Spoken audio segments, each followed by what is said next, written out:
வணக்கம். நம்ம வீடுகளில் இப்போ கூட கல்யாணம் இல்லாட்டி ஏதாவது முக்கியமான ஃபங்க்ஷன் இருந்து பசங்களுக்கு இல்லாட்டி ஆம்பளைங்களுக்கு சூட் எடுக்கணும்னா, அதாவது கோட் சூட் போடணும்னா, நம்ம எல்லாருமே சொல்கிறது ரேமண்ட்ஸில் போய் நல்ல ஒரு சூட் எடுக்கலாம் அப்படின்னு தான். நம்ம எல்லா ஊர்கள்லையுமே ரேமண்ட்ஸோட ஷோரூமை நம்மளால் பார்க்க முடியும். அதனுடைய சேர்மன் மிஸ்டர் விஜய்பத் சின்ஹானியா அவரை பற்றின பதிவு தான் இது. ரொம்ப விழிப்புணர்வாக இருக்கும், கண்டிப்பாக கேளுங்க. இவரை பற்றி சின்னதாக ஒரு குறிப்பு சொல்லிடுறேன், அதுக்கப்புறம் முக்கியமான விஷயத்துக்கு போகலாம். பெரிய செல்வந்தர் வீட்டில் பிறந்தாங்க.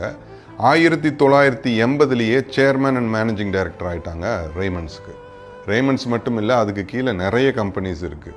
இவர் ஒரு லைசன்ஸ்ட் பைலட்டும் கூட, அதாவது விமானம் ஓட்ட தெரிஞ்சவர். ஹாட் ஏர் பலூன் ஆக்டிவேட் பண்ணுறதுல உலக சாதனை படைச்சிருக்காங்க. இந்திய அரசாங்கத்தோட பத்மபூஷன் அவார்டு வாங்கியிருக்காங்க டாக்டர் APJ அப்துல் கலாம் ஐயா கையால்.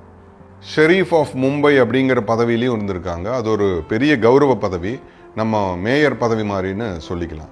இவர் அந்த கம்பெனியோட சேர்மன் ஆனதுக்கப்புறம் தான் அந்த கம்பெனிக்கு அசுர வளர்ச்சி. ரேமண்ட்ஸ் த கம்ப்ளீட் மேன் அப்படின்னு டேக்லைன் வச்சவரும் இவர் தான். அவருக்கு 2 பசங்க. அதில் ஒரு பையன் 1996 வெளிநாட்டு ஆப்ரேஷன்ஸ் பார்க்க சொல்லி சிங்கப்பூரில் செட்டில் பண்ணிட்டார். நிறைய பிஸ்னஸ் இருக்குது இல்லைங்களா. அதில் இன்னொரு பையன் கூட தான் அவர் இந்தியாவில் வாழ்ந்துட்டு வந்தார். அந்த பையன் நாள் போக போக அவரை உணர்வு பூர்வமாக மிரட்ட ஆரம்பிச்சிட்டாங்க. நீ என் கூட தான் இருக்கணும், கடைசி காலத்தில் நான் உன்னை தான் பார்த்துக்குவேன், அப்படி இப்படின்னு நிறைய சொல்லுவாங்க இல்லைங்களா. அந்த மாதிரி மென்டல் டார்ச்சர் கொடுக்க ஆரம்பிச்சிட்டாங்க. தொந்தரவு தாங்க முடியாமல் ஒரு பாயிண்டில் அவருடைய 37% ஷேரை அவர் கூட இருக்கிற பையனுக்கு எழுதி வைக்கிறாரு. கிட்டத்தட்ட 3000-4000 கோடி ரூபா வர்த்துள்ளது. இது கிடைச்ச உடனே அவர் வேலையை காட்ட ஆரம்பிச்சிட்டாரு. அப்பாவை கெட்ட வார்த்தையில் பேசுறது, அவமானப்படுத்துறது, கம்பெனி சேர்மன் போஸ்ட்லேருந்து எடுக்கிறதுன்னு நிறைய அவமானப்படுத்த ஆரம்பிச்சிட்டாங்க. எப்படி வாழ்ந்தவர், எப்படி இருந்திருக்கும்.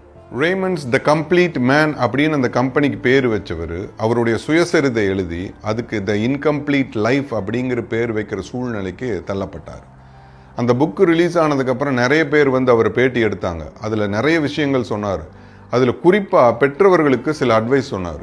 உங்கள் பிள்ளைங்களுக்கு சொத்து எழுதி வையுங்க, ஆனால் எழுதி வைக்கிறதுக்கு முன்னாடி ஒரு தடவைக்கு 10 தடவை யோசிச்சுக்கோங்க. எல்லாருமே மோசமானவங்கன்னு நான் சொல்ல வரல, ஆனால் சில ஈத்தரைகள் இருக்கத்தான் செய்யுது. நாம தான் ரொம்ப ஜாக்கிரதையாக இருக்கணும். இந்த 87 வயசில் சொத்தை எழுதி கொடுத்துட்டு துவண்டு போகாமல் நிற்கிறேன்னா உங்களுக்கு ஒரு உதாரணம் அப்படின்னு சொன்னார். இந்த மாதிரி நிறைய வீடுகளில் நடக்குது. அம்மா அப்பா சொத்தை எழுதி வாங்கிட்டு அவங்கள கண்டும் காணாமையும் விட்டுறது, கெட்ட வார்த்தையில் பேசுறது அப்படின்னு.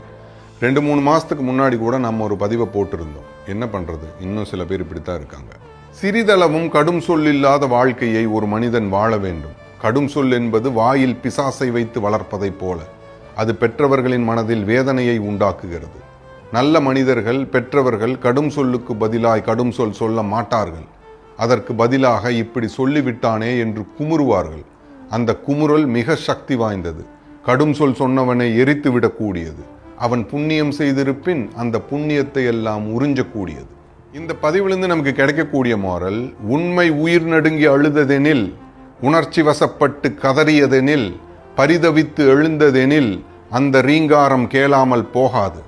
அது வேத ஒளியை விட பலம் பொருந்தியது. எளியவர் நொந்து அழுதால் இறைக்கும் சினம் பொங்கும். இந்த பதிவையும் நம்ம முண்டாசு கவியோட வார்த்தையை வச்சே முடிக்கணும்னு நினைக்கிறேன்.